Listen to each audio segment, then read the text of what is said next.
അപ്പോൾ ആദ്യം തന്നെ നമ്മൾ ബട്ടർ ഇട്ടു. ഇനി വെളുത്തുള്ളി ചെറുതായിട്ട് അരിഞ്ഞതും സവാള അരിഞ്ഞതും കൂടെ ആഡ് ചെയ്ത് കൊടുക്കണം. ഇവിടെ ഒരു 1.5 സവാളയാണ് എടുത്തിരിക്കുന്നത്. എന്നിട്ട് നന്നായിട്ടൊന്ന് വഴക്കി എടുക്കേണ്ടതാണ്. വഴക്കുമ്പോൾ നമ്മൾ ശ്രദ്ധിക്കേണ്ടത് ഒരുപാട് അങ്ങനെ ബ്രൗൺ കളറിലാവണ്ട. കാരണം ഇത് ഈ പറഞ്ഞ പോലെ നല്ല വൈറ്റ് കളറിലിരിക്കുന്ന ഒരു ബിരിയാണിയുടെയാണ് കംപ്ലീറ്റ് ആയിട്ട്. അപ്പോൾ അതുകൊണ്ട് ഇതൊരു വൈറ്റ്നസ് കീപ്പ് ചെയ്ത് തന്നെ നമ്മൾ വഴക്കി എടുക്കുക. ഇനി നമ്മൾ പനീറിൻ്റെ കഷ്ണങ്ങൾ ഇതിലേക്ക് ആഡ് ചെയ്യുക. എന്നിട്ട് കുറച്ച് കുരുമുളക് പൊടിയും ആവശ്യത്തിന് ഉപ്പും കൂടെ ചേർത്തിട്ട് അത് നന്നായിട്ടൊന്ന് വഴക്കി ഒന്ന് ഇളക്കിയെടുക്കേണ്ടതാണ്. അതിനുശേഷം വേവിച്ച് വെച്ചിരിക്കുന്ന ബസ്മതി റൈസ് ഇതിലേക്ക് ആഡ് ചെയ്യുക. എന്നിട്ട് എല്ലാം കൂടെ നന്നായിട്ടൊന്ന് ഇളക്കി കുറച്ച് നാരങ്ങ നീരൂടെ ഇതിലേക്ക് പിഴിഞ്ഞൊഴിക്കാവുന്നതാണ്. ഇവിടെ ഇപ്പോൾ ഇല്ലായിരുന്നു, അതുകൊണ്ടാണ് ചെയ്യാത്തത്.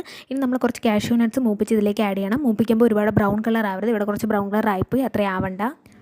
അങ്ങനെ സ്നോ വൈറ്റ് ബിരിയാണി റെഡിയായി കഴിഞ്ഞു. ഇത് സൂപ്പർ ടേസ്റ്റാണ്. കുട്ടികൾക്കൊക്കെ ഒത്തിരി ഇഷ്ടമാവും. ഒരു ഡിഫറെൻറ്റ് ലഞ്ചായിട്ട് നമുക്ക് അവർക്ക് കൊടുക്കാവുന്നതാണ്. അപ്പോൾ എല്ലാവരും ട്രൈ ചെയ്ത് നോക്കുക. പിന്നെ സാലഡിൽ നമ്മൾ ടൊമാറ്റോ ഒന്നും ആഡ് ചെയ്യേണ്ട ആവശ്യമില്ല. കാരണം ഇത് സ്നോ വൈറ്റ് ബിരിയാണിയാണല്ലോ, എല്ലാം വൈറ്റിലായിരിക്കണമല്ലോ. അതുകൊണ്ട് നമ്മൾ ടൊമാറ്റോ ഒന്നും ആഡ് ചെയ്തിട്ടില്ല, ഉള്ളി മാത്രമേ ഇട്ടിട്ടുള്ളൂ. അപ്പോൾ എല്ലാവരും ട്രൈ ചെയ്ത് നോക്കുക. ഞങ്ങളുടെ ചാനൽ സബ്സ്ക്രൈബ് ചെയ്യണേ. ബൈ.